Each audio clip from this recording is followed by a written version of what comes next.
organic, unpredictable, unknown, lovely, beautiful, a sense of fulfillment. This is part of the pleasures of life and not the chores of life.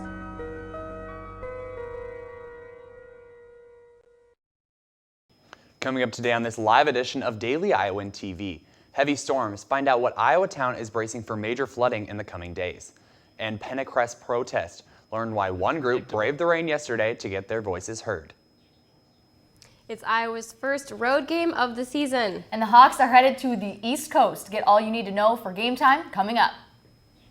All that and more coming up. Daily Iowan TV starts now.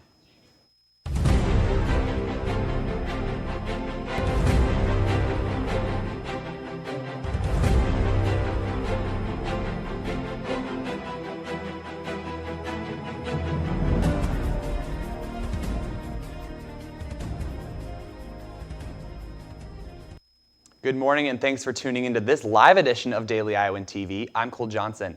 Yesterday, heavy storms created flooding in many northeastern Iowa towns.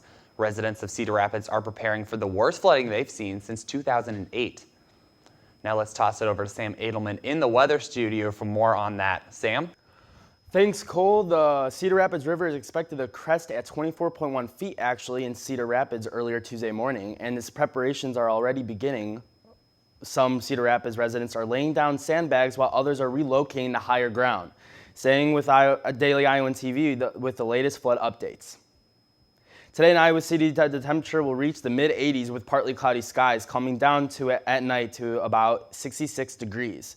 The weather is looking great, and as well, you're cheering your Hawkeyes this Saturday with the same weather as Friday. Now for your 6-day forecast. We see the fall weather finally settling in. Sunday with an 80% chance of thunderstorms, the temperature will stay in the mid-70s until that night, lowering to about the low 50s. Monday, we see the overcast skies with the temperature reaching 70 degrees and at night lowering to 54 degrees. The rest of the week is looking to be clear skies in the low 70s, coming down to the 50s at night. And that's all for your weather this week. Back to you, Cole. Rain isn't just a problem for people in Cedar Rapids. A protest yesterday got a little more water than they bargained for. Take a look. Weather in Iowa can be unpredictable, and one group of Dakota Access Pipeline protesters definitely got a surprise when they were out on the Pennacrest. It started with a few sprinkles and then turned into a downpour, soaking their signs, flags, and clothes. The rain didn't slow down these protesters. It actually played into their theme of water is life. They moved the protest from the Pennacrest onto the old Capitol stairs. The Dakota Access Pipeline will take oil from the Bakken oil fields in North Dakota and travel through South Dakota, Iowa, and Illinois. The pipeline is receiving backlash after plans show it is cutting through farmland in the Standing Rock Sioux Reservation. Protesters are worried that if the pipe were to burst, it would cause a huge water problem. Water is life and it's important. Water grows everything. In this great state of Iowa, it grows minds, it grows our children, it grows our crops, it grows our trees. Protesters have been going to extreme measures to stop the building of this pipeline, from setting up camp to block construction to putting their futures on the line. I'm here to invite you to consider risking arrest. This Saturday, next Saturday, anytime in between. The group will be continuing their efforts to stop the pipeline this Monday at the Iowa City Public Library for a citywide resistance meeting. Reporting in Iowa City, Cole Johnson, Daily Iowan TV. More than 10 million people are identified as refugees, and every minute there are 24 people being displaced from their homes. Yesterday, Melissa Fleming of the United Nations High Commissioner for Refugees delivered a speech at the University of Iowa Capitol. Fleming believes communication must not only inform, but generate empathy and stir action. Refugees, they didn't leave their country by choice. They were forced to leave. And they deserve our sympathy, but they also need our help. Fleming believes helping refugees is our responsibility, and taking action could change someone's life. If you just give them a little boost, a chance, a scholarship, they're going to rebuild their lives, and they're probably going to be really, really strong people because they're surviving. The event was hosted by the University Lecture Committee in partnership with the University of Iowa Center of Human Rights. They'll have more free lectures coming up the rest of the semester. If you're looking for a student ticket to the homecoming football game, go online. Many states have laws preventing the resale or scalping of tickets. But what are Iowa's laws on this topic? Daily Iowan TV reporter Ryan Scott shows us an inside look at the football ticket marketplace. Many students have found that the cheapest and quickest way to go to the game is through buying their tickets from their peers. You can always ask people in your classes. I mean, a lot of people here are very diverse and social, so pretty much find tickets anywhere here. There are a lot of University of Iowa related Facebook pages out there that students can use to both buy and sell tickets very quickly online. So I know that there's this Facebook page, University of Iowa. It's like a class of like 2020 or 2019. And you just see there's people that post like, oh, I have a ticket for sale for this day, and they usually say how much, and usually people go around selling their tickets. For some people though, selling tickets online or buying them online can be a little sketchy and a little unnerving, as you never know who is on the other side of the screen. If you're purchasing them online, you may want to pay with PayPal or a credit card, something that has fraud protection. If you're meeting someone in person, meet in a public place, bring a friend, make sure that you are buying what you expected to buy. Students, however, don't seem too concerned. At first, maybe just a little, but then again, everybody here is very nice, so it's like you don't really worry much about it. But are there any legal ramifications? In many states, yes. Michigan, for example, if you're heading up to a Michigan or Michigan State game, does not allow scalping tickets at all. But in Iowa... Yeah, and in Iowa, we don't have any scalping laws, believe it or not. We're one of the few states that has no regulations on it. In Iowa, it may be a safe practice, but how many students actually know that? Now, do you know whether or not it's legal to buy or sell student tickets? Oh, no, I don't. For the moment, students can rest easy, but it's definitely a topic to keep on the radar. Reporting from the basement of my own house where I'm looking for my own ticket for the homecoming game, Ryan Scott, Daily Iowan TV. Those football tickets are always hard to come by, especially for the night games. Taylor, Katie, what are you feeling about these? Yeah, Cole, I actually bought student tickets because I'm going to 2 games and not reporting. Yeah. And I knew that if I wanted them, I was going to have to buy the whole package. But online, Facebook, so many people have been selling theirs. Yeah. So, it's not hard to find one. Yeah, not at all. I can't remember the last time I bought a student ticket, but that's okay. Anyways, with 3 home games under Iowa's belt, it's about time for a road test. That it is, and heading to Rutgers for the first time since they came into the Big Ten won't be a walk in the park. And a lot of that has to do with the new coaching staff, who has more Iowa ties than most schools. Head coach Chris Ash is in his first season at Rutgers. He actually went to Iowa State. And Iowa linebacker Ben Niemann's dad is the defensive coordinator at Rutgers, previously coaching at Northern Illinois. Here's what Ben had to say about the family feud.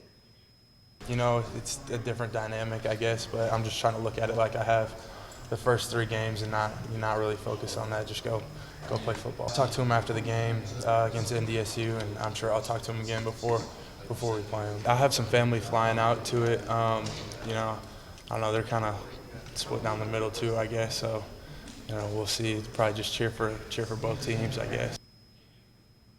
So awesome that he gets to go there, and he said that his family's splitting, but that's okay. And actually, head coach Kirk Ferentz talked about the fact that he kind of stole Ben from his dad when he was at Northern Illinois, but that's okay. He also has a little brother here who plays as a true freshman. And it'll also be Akram Wadley's homecoming, kind of. Yep. He's from New Jersey, about 15 minutes from Rutgers is where he lived, I think, so that'll be great for him. Yeah, and I know he said pretty much all of his family is coming down, so that's getting him really excited for the game as well. And while Iowa is more known for their in-state kids and walk-on stars, there is one wide receiver who has been through the grind top to bottom in this program. And that's Riley McCarron. The Dubuque native earned his starting spot this season after 5 years of rising up to become the best player he can be.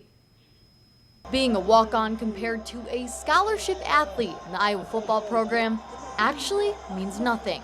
Here at Iowa, it's equal opportunity whether you're walk-on or scholarship, and I think it just proves that everyone needs to fight for their job. Riley McCarron fought for his job for 5 years before earning not only a scholarship, but a starting position. Just like any other walk-on coming through here, you kind of have the goal of playing, but at the same time you have the same goal of earning a scholarship, and they kind of go hand in hand. But it was an awesome experience, especially for me and my parents to get that scholarship. For us, you think of financial, but I think deeper down it was just he worked for it.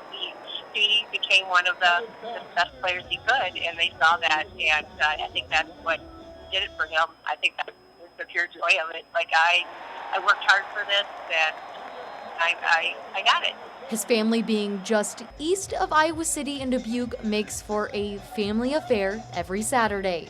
It really brought our family together. Everybody would come home from even like Chicago.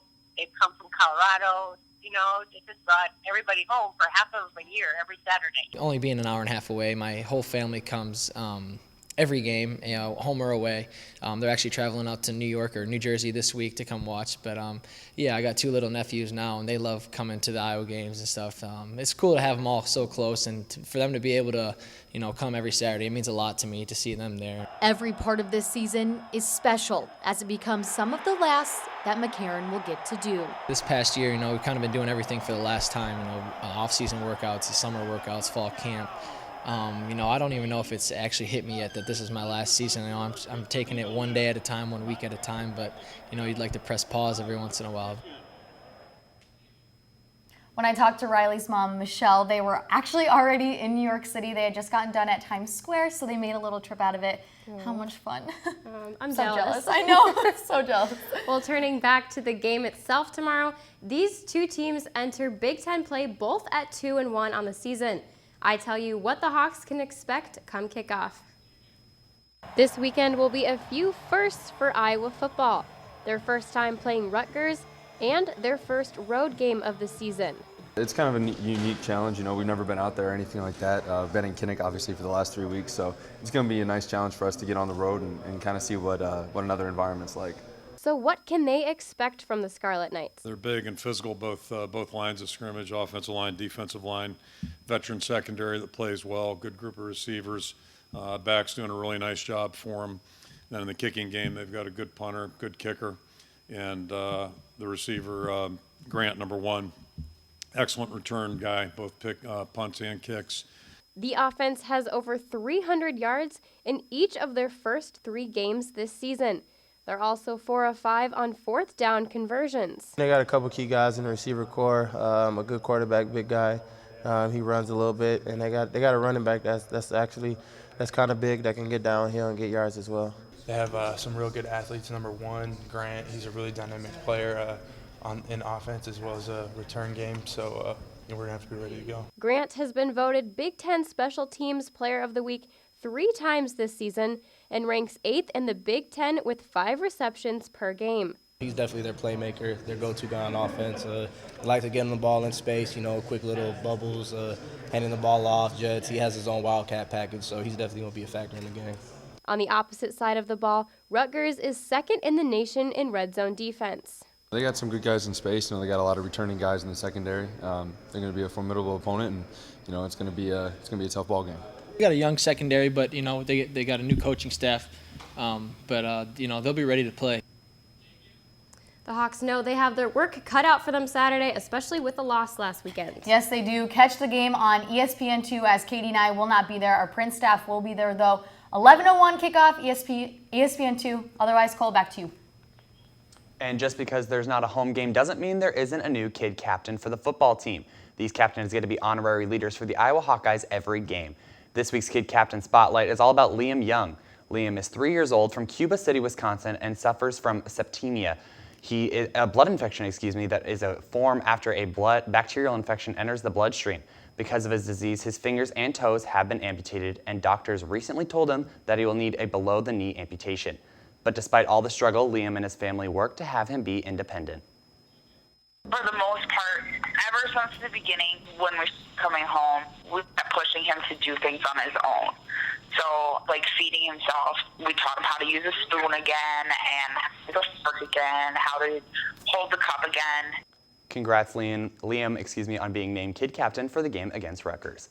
And that's all we have for you today on this live Friday edition of Daily Iowan TV. Be sure to check out our website, dailyiowan.com, every Monday through Friday at 8:30 a.m. for our live broadcasts. For Daily Iowan TV, I'm Cole Johnson. Thanks for watching and have a great weekend.